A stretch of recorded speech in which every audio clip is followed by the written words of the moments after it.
speaking of music, why don't we look into My Fair Lady? So there's an arrangement of My Fair Lady. It's a musical, fabulous musical. It's actually been called the perfect musical for many, many reasons. The music was written by Frederick Loewe. Frederick Loewe was born in Berlin to Austrian parents, and his dad was an opera star. Well, international. He used to travel the world performing in opera. So he grew up in that environment. In fact, Frederick Loewe was 13 years old when he performed a piano concerto with the Berlin Philharmonic. He was the youngest soloist they'd ever had to that point. But when his dad did eventually get an offer of work in New York permanently, the family moved to New York, and the only work that Frederick Loewe could get was playing the piano to silent movies. So he would sit there and improvise and learn what people liked and what didn't, and what fit the pictures on the screen, which is an awesome skill. I've actually tried that very unsuccessfully. It's hard. It's really hard. But that's what he did for a living. He then met up with Lerner, and Lerner and Loewe formed a team where they wrote some musicals. Brigadoon was one of them, Camelot. They wrote, obviously, My Fair Lady. I didn't know this, but they wrote Paint Your Wagon. It was actually a musical that they wrote together. I didn't realize that was them. Grew up watching that. And then also they collaborated on a couple of films, Gigi, which won 9 Academy Awards, and also My Little Prince, which was a complete flop.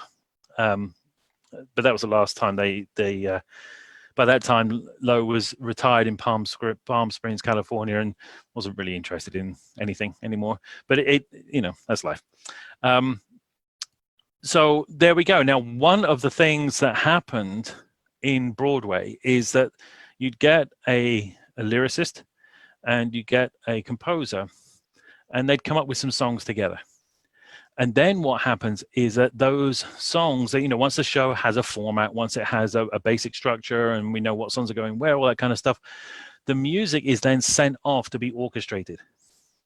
So other people actually write the orchestra parts, the vocal parts, the harmonies, the choral parts, all that kind of stuff. So that's exactly what happened. And the person who used to do most of Lerner and Loewe's musicals was, in fact, Robert Russell Bennett. Now, that's a name that a lot of band players will be familiar with, because Robert Russell Bennett has written some fantastic arrangements and pieces of music, in fact, for wind symphony, concert band, whatever you want to call it.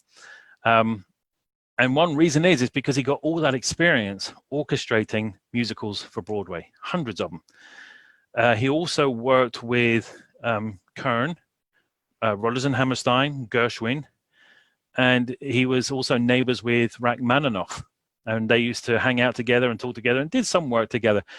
I think when we did the Rachmaninoff Symphonic Dances workshop, we mentioned that Rachmaninoff had never written for saxophone before, and he wandered down the street to his buddy, Robert Russell Bennett, to learn how to compose for saxophone. And that's why there's a saxophone in Rachmaninoff's symphonic dances.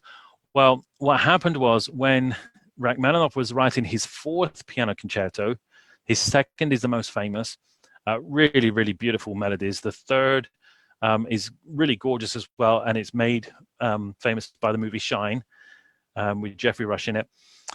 But Rachmaninoff's 4th piano concerto, he'd finished it writing the piano score for 4 hands, because Rachmaninoff was a pianist. And unfortunately, he passed away before he actually finished orchestrating. He did 1 movement and a bit of the 2nd movement. So his widow actually asked Robert Russell Bennett to finish the orchestration. So Rachmaninoff's 4th piano concerto, if you ever listen to that, was orchestrated by the orchestrator of My Fair Lady, the original show. Robert Russell Bennett then did a band version, like he did with so many of the work that he did, and because it was such a beautiful music, great musical, won Tony Award, was called the perfect musical. I guess that's why he chose to do it. It's also really good music.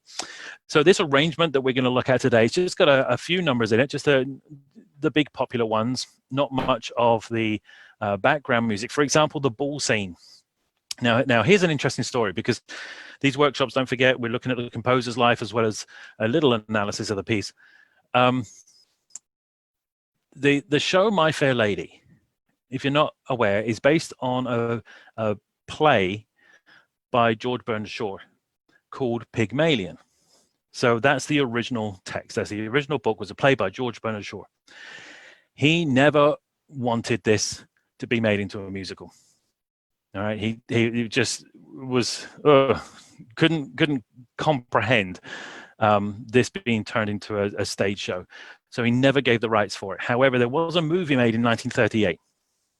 And in that movie, they wrote music for things like the ball scene. You can't really have a ball scene without music going on.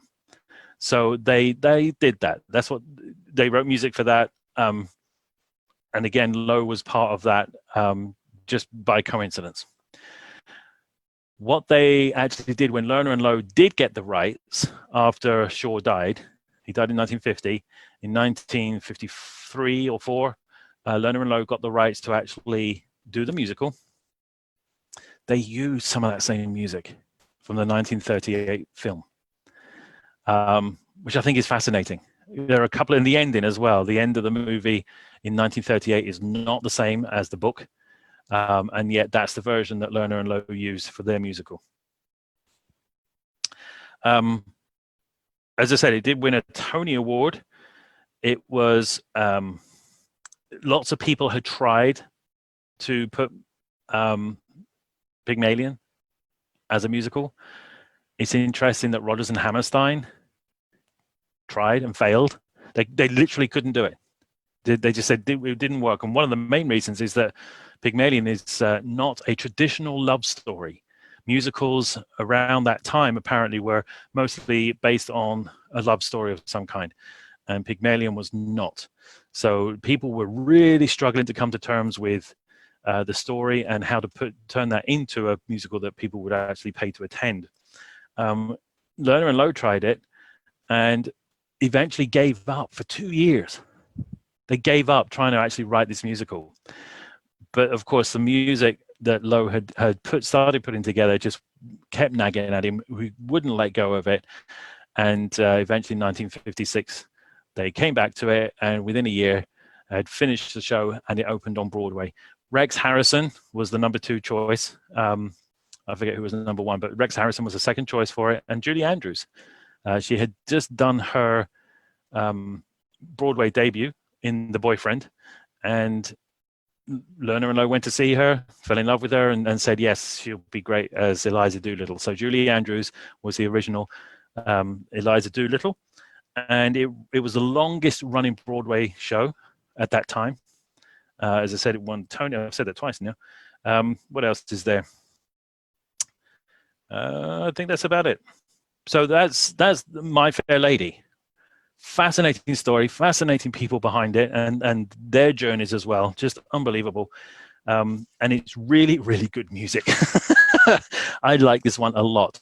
So we're going to actually today explore a version performed by the Dunedin Concert Band. Okay. Yes, we just did it in February, right before we were not allowed to meet anymore. So, you know, thank you very much to Lee Lafleur for sticking a camera out there. And, you know, we're not supposed to do that. We didn't have copyright permission to record it or film it, but it happened. It exists. So we're going to use that version. This is educational. This is a workshop. So hopefully we can get away with the copyright on that. Let's see now if I go here. Okay, that works. So I need to share that and the computer sound. Bev, of course, if you can't hear it, you're going to let me know. You'll just chime in and say you can't hear anything. Okay, here we go.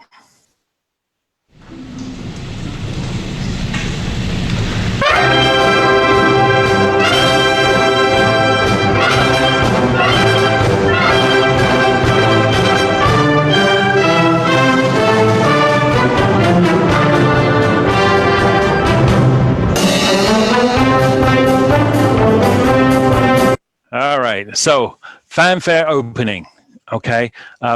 This was done early in the program, so I think we could actually have a little more oomph to it. Not behind it. I'm not quite sure if we're enjoying it yet. Maybe still a little bit nervous, but it's a big grand opening. We should be able to tell that it's a big opening. Let's start that one again.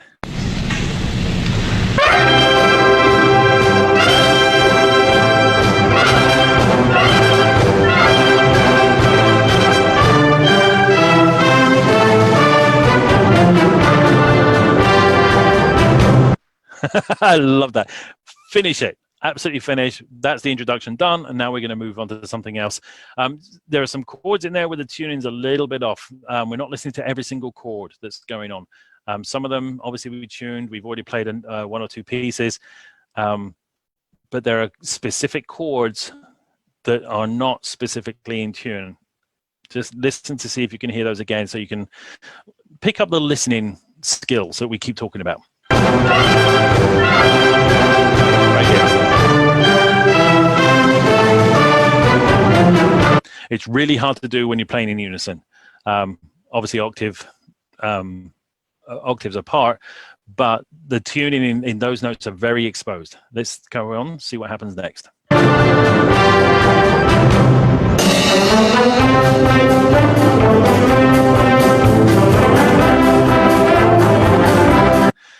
Oh my goodness, loved it.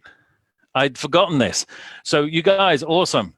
You trombones particularly, I think euphoniums may be playing there as well. You've got the melody clearly, and then you split up into the harmony. And the fact that we can actually hear the harmony part as much as the melody is truly awesome. That's not a thing you often hear in places, and that it's usually as a result of having the second part, the harmony part, just play a little more than the melody. We all know the melody. We can hear that already. So when you come in with a harmony part, you don't overplay, you don't try and drown out the melody, but just make sure that we can hear it. And I mean, how beautiful is that?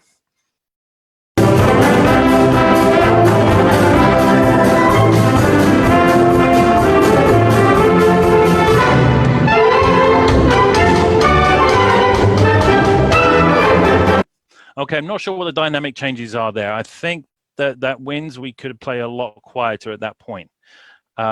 We've got the trombones coming in, trumpets take over a little bit less, and then just a little teeny ding thing going on in the high woodwinds. It just all seemed very flat to me. One thing that you might hear in this workshop, which we don't normally get to hear when we're rehearsing, is you're constantly hearing me say about exaggerating dynamics. I think you're going to hear what I mean by this. When we don't exaggerate dynamics, everything's very, very narrow band. There are a couple of moments in this piece where I think we do exaggerate, we do get really quiet, and we do get pretty loud. Without exaggerating dynamics, going a little bit further than we think we should, you're not going to hear them.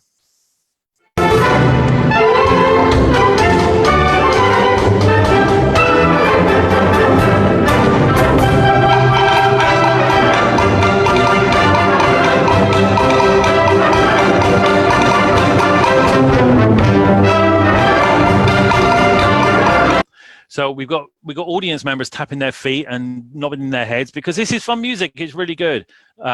Probably a little bit too much woodblock for my liking out front. Couldn't hear that up where we were. It's front and center, so of course it's going to happen. Great bass line. Can you hear those basses? The tubas at the back there in the middle. We've got bass on stage left. We've also got the bass clarinets. You can't see them on stage right.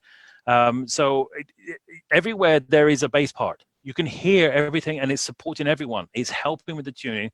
The only thing I am hearing, which I'm not liking right now, are the 16th notes. Digga-dum, dun, dun, digga-dun, dun, dun.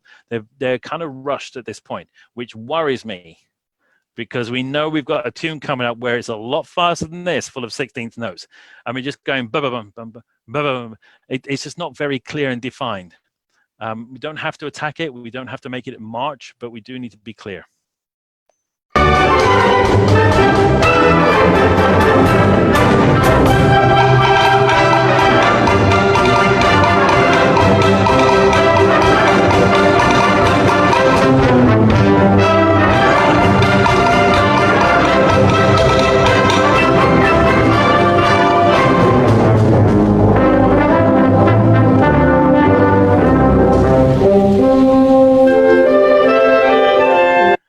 Okay, so the music has clearly calmed down. We're getting thinner and thinner in the orchestration. There's less instruments playing, and yet I'm not feeling that dynamic change. There should be definitely a dynamic shift here. And it's not coming across. It still seems very much mezzo forte most of the way through.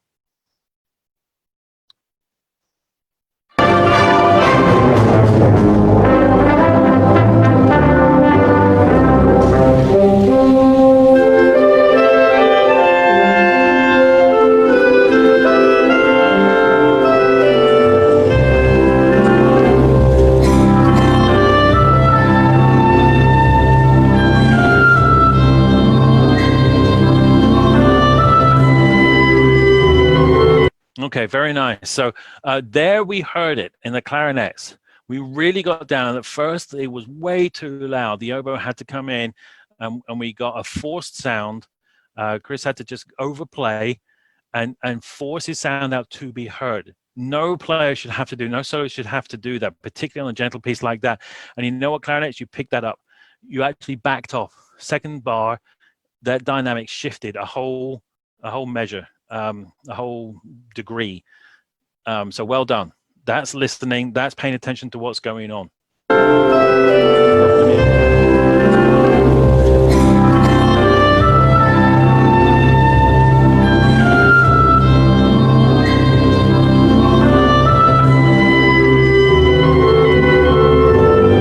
Do you hear how that bass gives such a full sound? It is such a solid rock to build upon.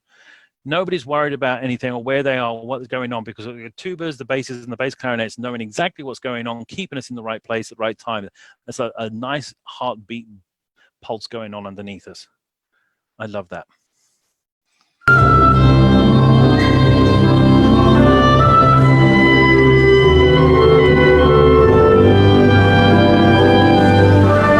I think we can be a little more cheeky. We can put in some rubato at that point in the clarinet, in the accompaniment part, or as we transition from one phrase to the next phrase, and the trumpet takes over.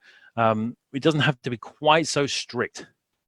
That's a skill that we need to work on together, because you've got to feel it more than actually time it. I hope that makes sense. I know what I mean. We can work on that.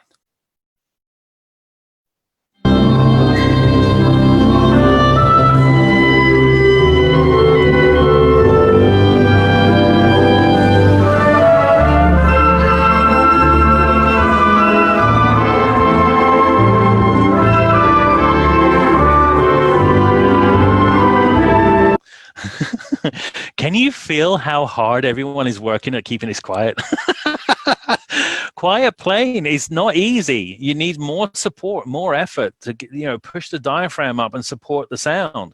A lot of people confuse volume with airflow, and the more air that you push through the instrument, then the louder it will be. That's not true. That's not true at all. It's all embouchure and control. You can play really loudly and not use much air.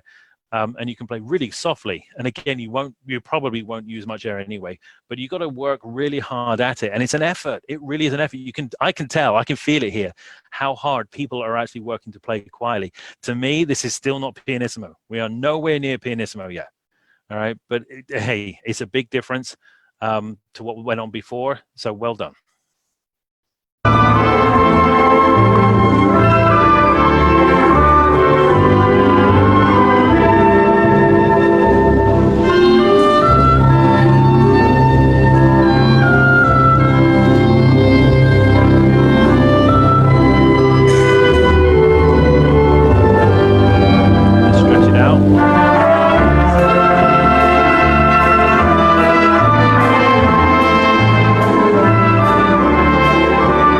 Oh, beautiful. Did you feel that? Oh my goodness. The tempo just kind of went and settled a little bit. So it's a right tempo. We got the pulse going where it should be, but then the mood of it, the feel of it just kind of went, it just relaxed a little bit. Finally, how long are we into this? 1 minute, 57 seconds. We finally are comfortable with what we're doing. It's such a nuance. I don't want to spoil it by saying anything, but I think I'm going to have to.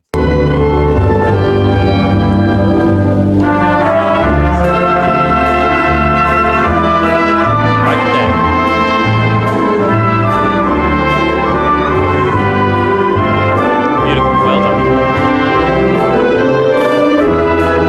Okay, and that leading can be a lot stronger. We're changing to something different. We're changing the mood slightly.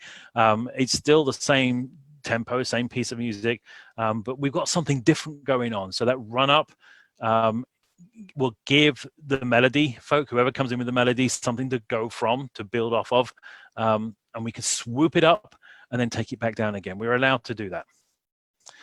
That's like saying, when you have a whole note, sometimes you want to put hairpins on either side of the whole note. You make something of it, of a whole note. I'm sure you've heard band directors say that before. It's not always appropriate. Please don't do it every single time. But when you do have music to make, then you can take the liberty, even if it's not there in the reference material in front of you, the sheet music. It may not actually say it to do it in there, but you're allowed to, if it's going to work, if it's going to fit together.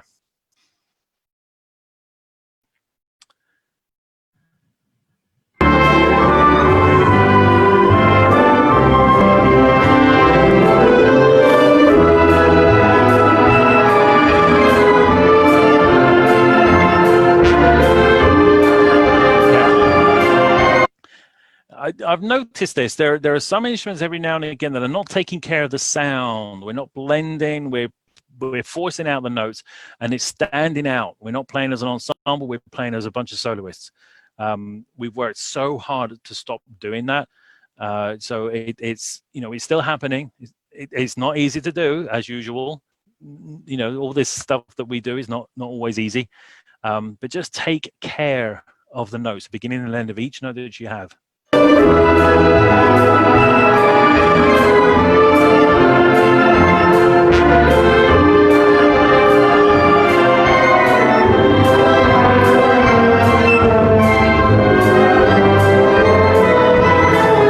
Okay, there's another example of the exaggeration of dynamics not happening.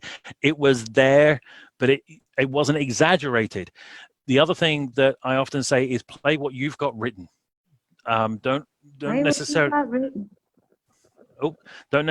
assume that what somebody else is doing is what you need to match, what you should be doing. For example, during that transition from melody B going back to melody A again, the trombones have a little fanfare going on. So we want to hear that. That should be uplifted a little bit. That doesn't give permission to anyone else to actually play up and keep what was I saying? To compete with them, basically. Okay, so let's go back a little bit. You can hear the dynamic change, but it does need to be exaggerated.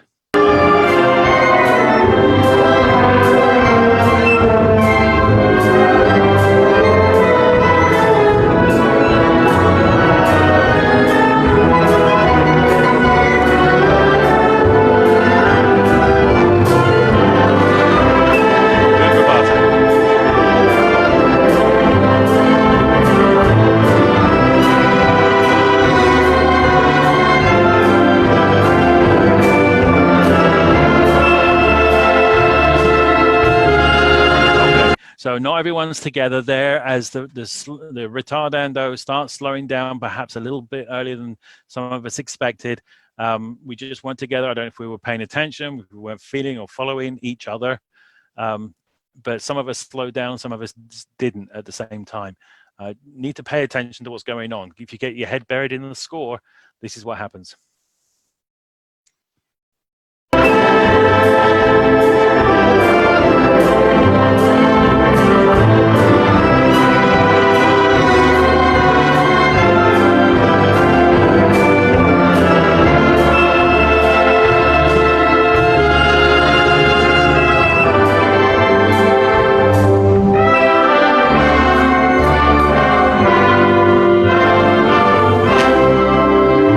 Okay, and the same thing there. If we're not all on the same page, if we're not all feeling it, it's going to sound disjointed. So that transition, maybe we need to do a little bit more work on next time, so we can actually get it together. It does help if you watch. Not everyone is watching. A lot of people got their heads buried in the score there, which happens, I guess.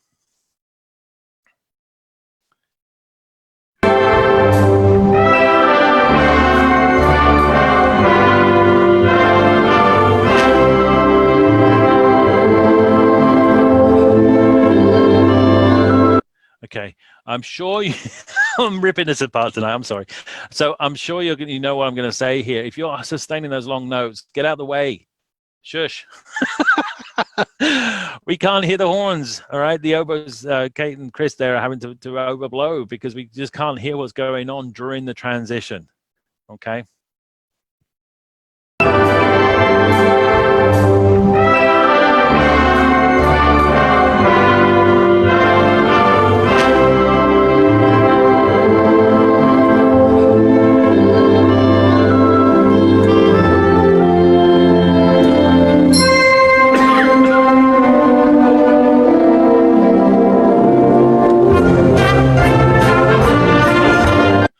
Okay, what happened to that downbeat? Maybe it wasn't very clear. But there's a clear place where we start. The new tempo, new phrase, new everything. So why we weren't all together at that point, I'm not entirely sure. Were we paying attention? Were we breathing? Did we take too much of a breath?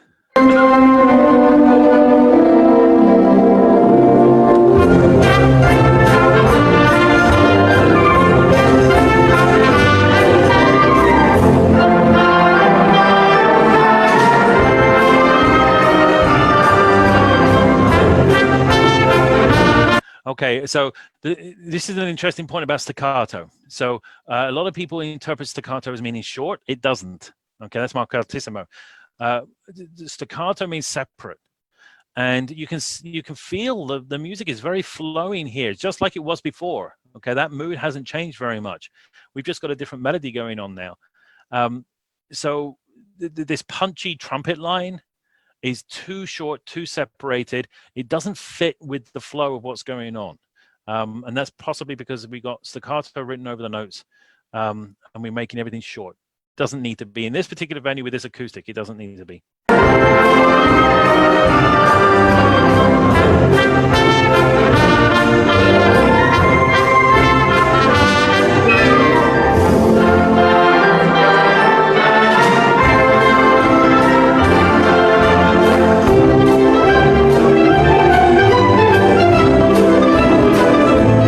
Go, guys. Awesome. Oh, well done. That was not an easy section in the clarinets and flutes there, but you did it. The focal point is not on the run. The focal point is the end of the run where you all land on the end of the run together. Then the rest of the music will happen. And what happens from the beginning of the run to the end of the run, hopefully, will be the right notes at the right place at the right time. But if it's not, you know what? We can live with it because we landed together. That's so important, and you actually pulled that off. Well done.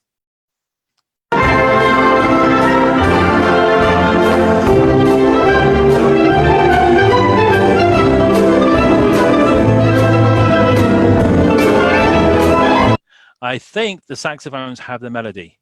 There's so much going on in the flutes and clarinets there that not hearing that saxophone too much.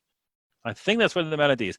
The good thing is most people won't notice. Why? Because they're singing it in their heads. They don't need it.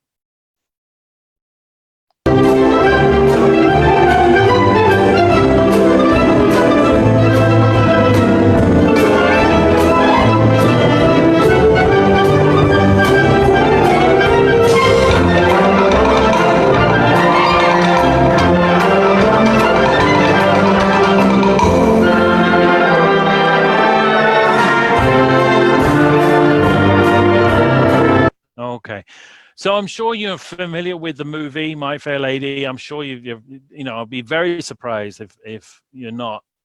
It may happen. You may not be familiar with it at all. That's fine. I would suggest you do your homework next time, because here we're dreaming. Wouldn't it be lovely to have this, to have that kind of lifestyle, all those wonderful things that she's dreaming about here? I'm not feeling the dreaminess. I'm not feeling like we're conveying, oh, beautiful lifestyle. Oh, it's not coming across that way. I think we've got our heads too buried in the score right now.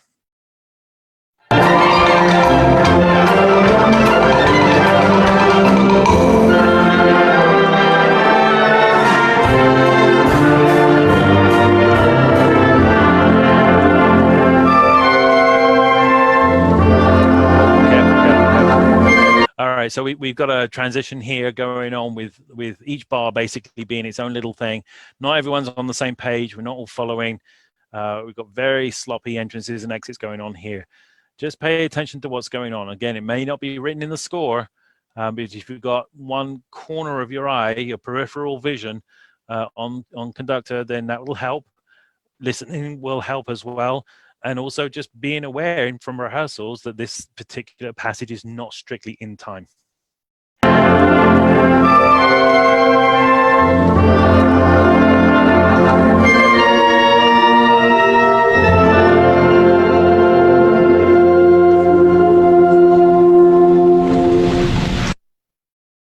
Yeah. Didn't hold that one too long because the tuning was a little off there. Need to work at that one.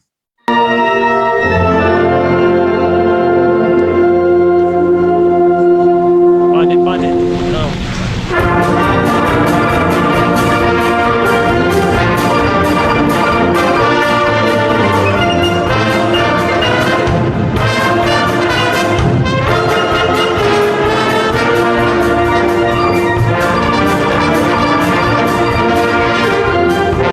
Okay, so this is what I was worried about. We're hearing, we're not panicking quite so much. The 16th notes are kind of happening, but they're too heavy. They're too da-da-da-da-da-da-da. We've got too much tuning going on, trying to force the instrument to play 16th notes. You can keep it very, very light. You can even do dun-dun-dun if you really, really want to. Hard to do on clarinet for sure, but it's possible. So it could be a little more precise than we're conveying right now, I think.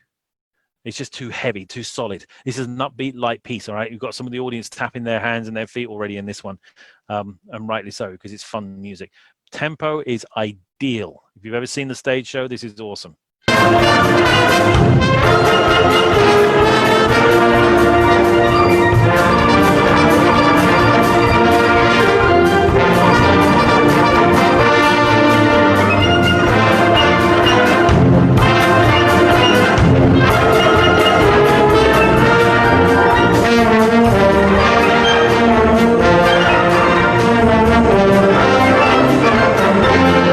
You're allowed to laugh at that one.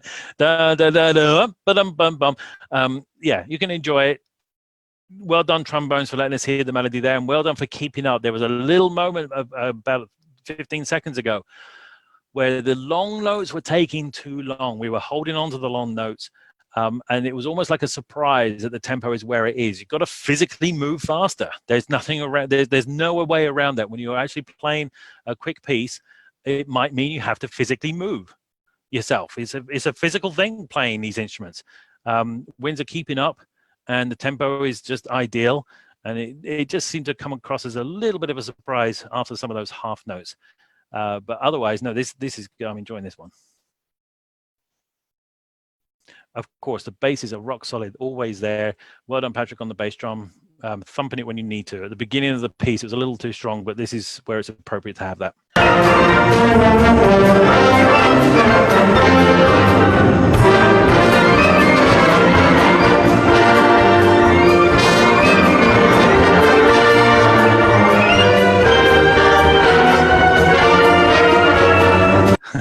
Do you hear me slowing down? Do you hear it? It was tough to keep it going, I guess. Oh, it's such a shame. It was such a good tempo.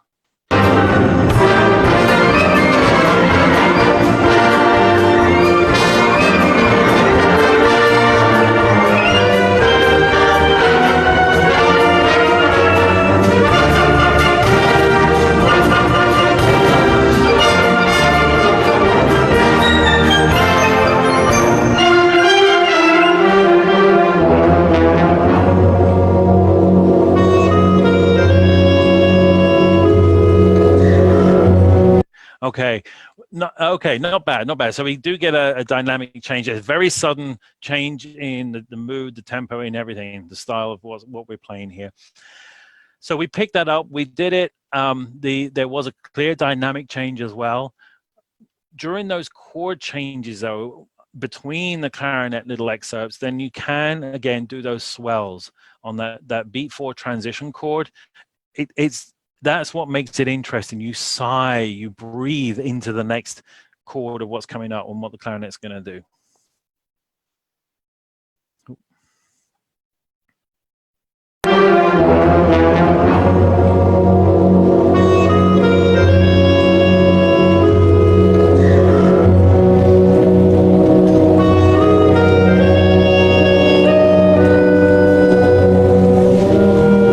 Okay, was everyone paying attention? Did somebody move way too early to a different note? Earlier than they should have done? Looking at you, horns. Yeah, 2 beats ahead.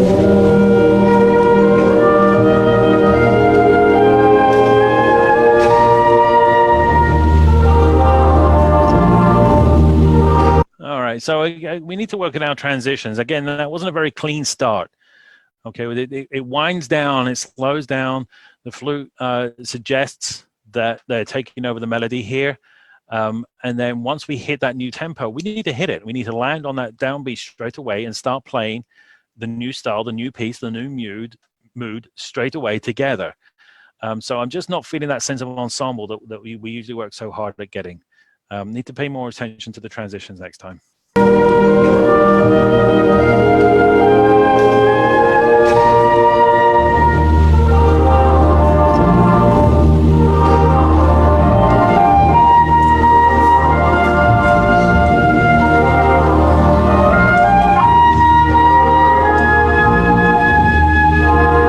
Good. So we have good balance going on here. Clearly you're listening because we had a little bit of vibrato in the melody line, which is totally appropriate, and we stayed with him, all right, which is good. It means you're listening.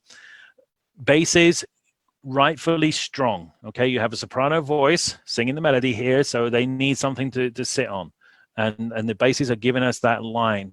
The counter harmony in the middle there, although you're muted, again, don't overplay. Don't push it out. Just because you're muted, you still can be heard. Okay, you're creating effect. You're not trying to take over the world. Again, when you're muted in a brass instrument, trying to play quietly, it's tough. You need to support it with your diaphragm. Get those muscles working.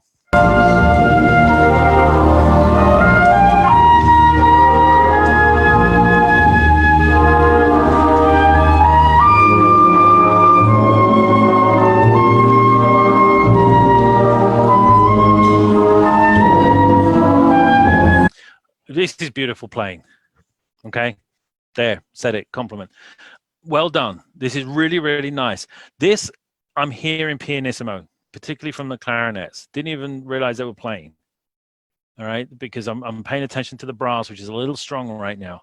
But we've got the bass, we've got the melody. He's not overplaying. He's not being forced to cover anything else. We're approaching a nice pianissimo here. Well done. Good.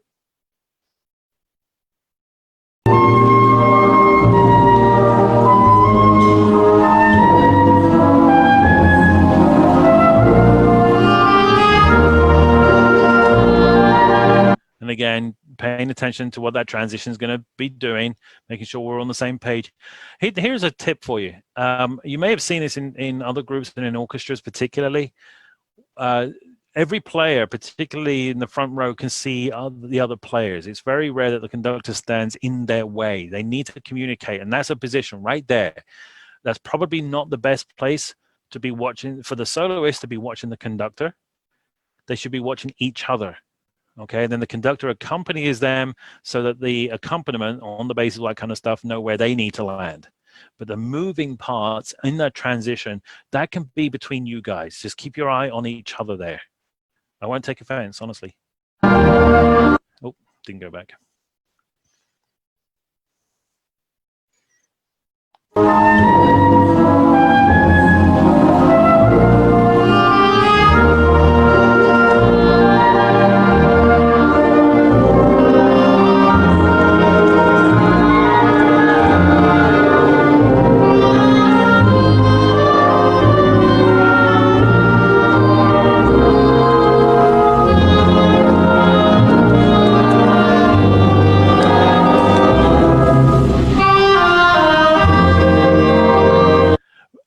that was pretty remarkable. That was a very clean continuation after that pause there.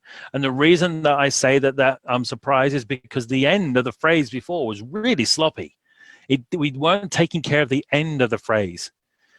So we didn't land together. It wasn't all the same length. Unfortunately, we got away with it because of the way that we actually came in together on the upbeat. Let's see if we can hear what I'm talking about.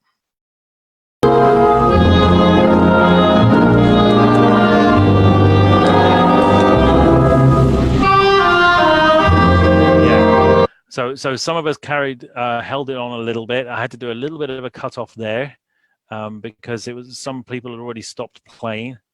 You need to take care of the notes. We need to play the length of the notes that is written there. If you had a quarter note or an eighth note or something, give it its full length and take care of the end of the note so that it's cleaner.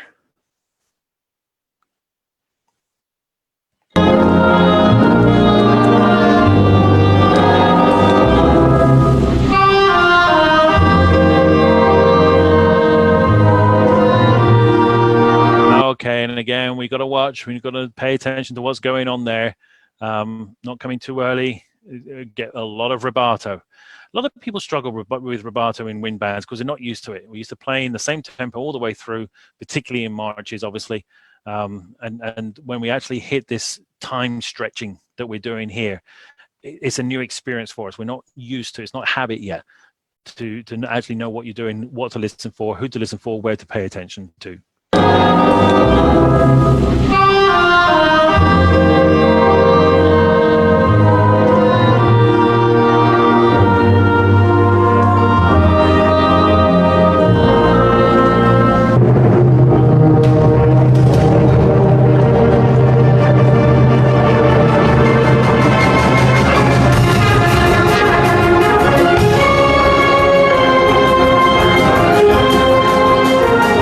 Not sure what happened there. Oh my goodness. So we settled on a tempo eventually. Getting there was a little bit painful for these ears. I'm only going to listen to this one more time because that was harsh. Yes, new tempo, new style, all that kind of stuff. Maybe we were just fed up with playing these eighth notes really quickly at this point. I don't know.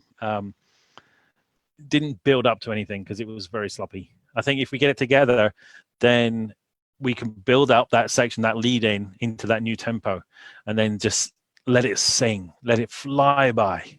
I love this new tempo, by the way. I hope we keep it.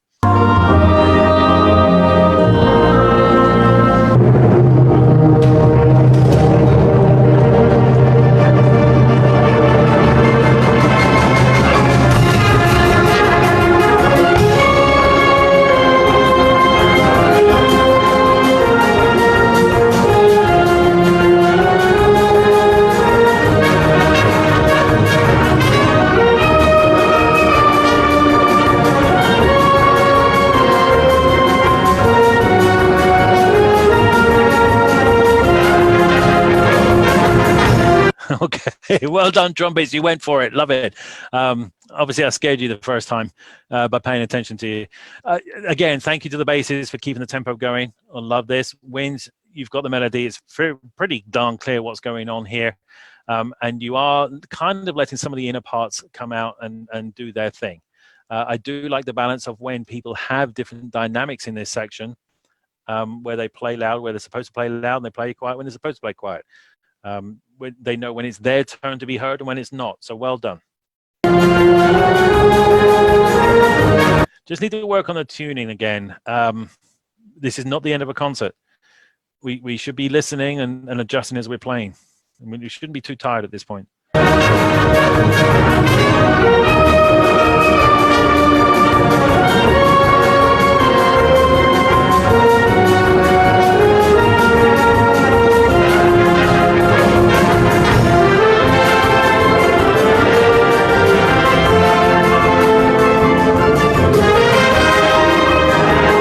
I'm getting chills. I don't know about you, but this is really, really exciting stuff.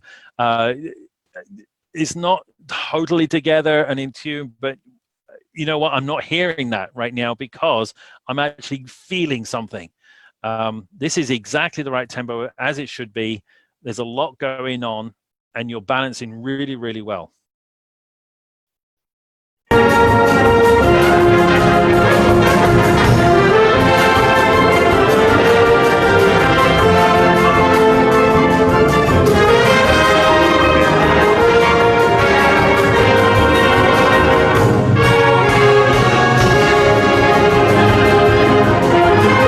Yeah, we always struggled with that. Most people like to hold all three of those notes, and no singer would ever hold all three of those notes independently. So we'll keep trying working on that one as we come back to this piece in the future, whenever that will be.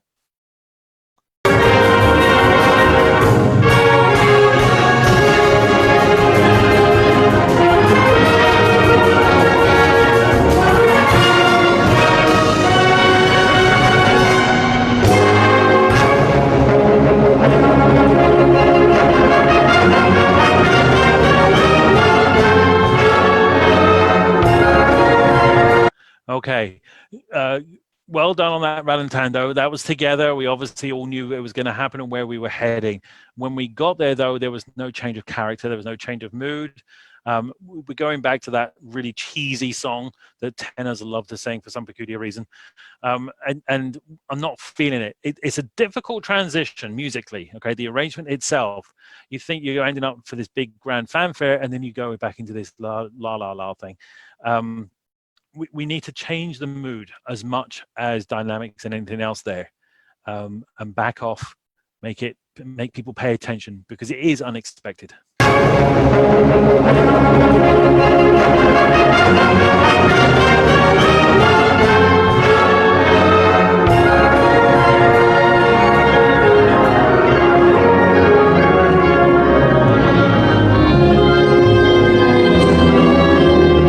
Okay, not enough of a diminuendo. It happened. It was there. I heard it.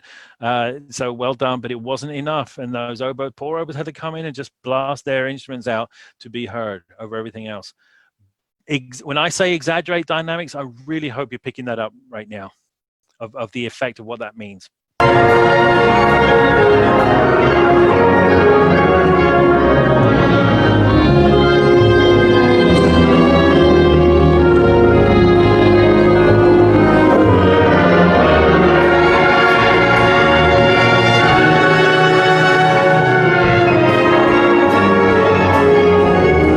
I can't believe half of you took a breath after that pause. How dare you? Oh my goodness. You can't, in the middle of a phrase, take a breath there, all right? You're just holding that top note because you are the tenor at that point and you're showing off, basically. But yeah, we can't, you got to time your breathing, particularly if there are other people playing your part. If you're a soloist, if you're the only person on your part, then you've got clear places where you have to breathe. If not, find somewhere where just you can breathe so you can sustain that sound where it's supposed to go without panicking, without running out of breath, basically.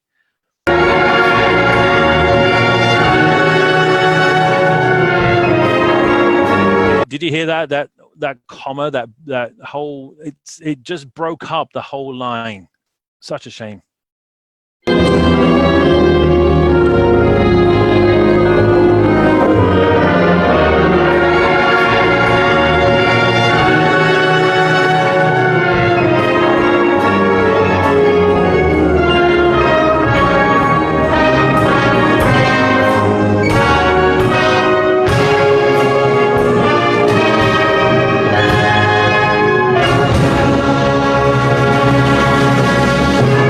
Okay, and I'm thinking that we're tired of playing. This is 8 minutes, 8.5 minutes of music, and I'm just basically guessing that you're getting tired because the tuning was getting really kind of scary towards the end there. Not paying attention to that at all.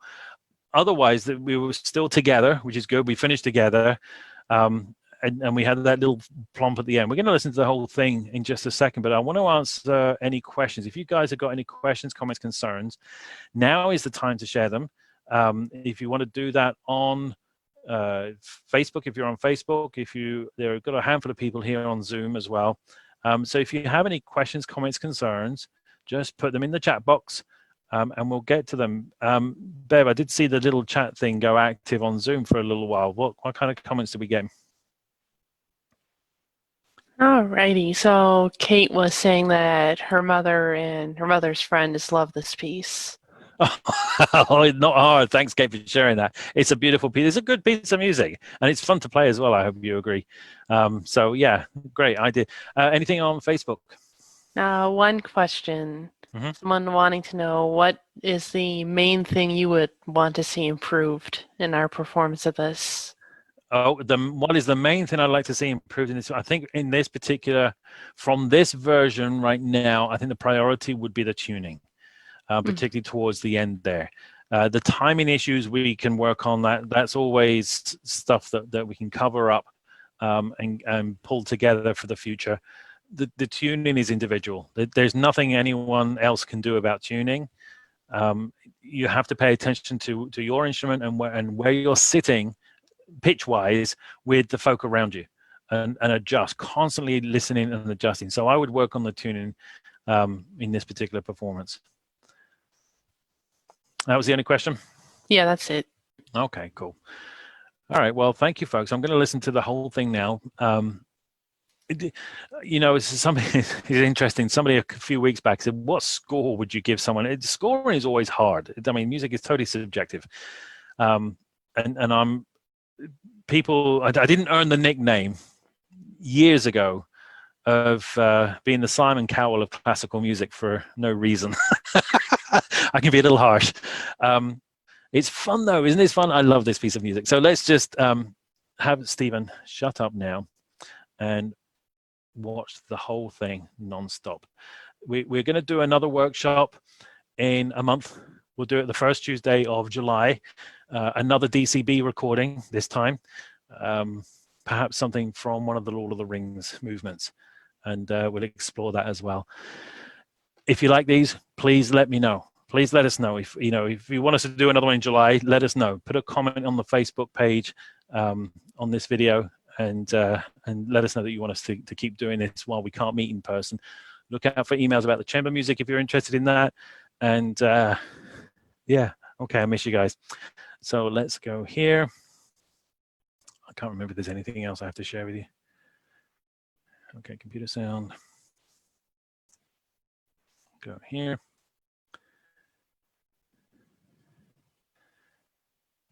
I wonder if I can do. Oh, there we go. Enjoy.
Yeah, absolutely. Applause, well deserved. So thank you guys so much. If you did, because of the technical issues, if you came in the middle of this session, do go back on Facebook. The video will be up on Facebook soon, and you can hear all the introduction about the composers, the arranger, and the piece itself. Okay, so thank you so much.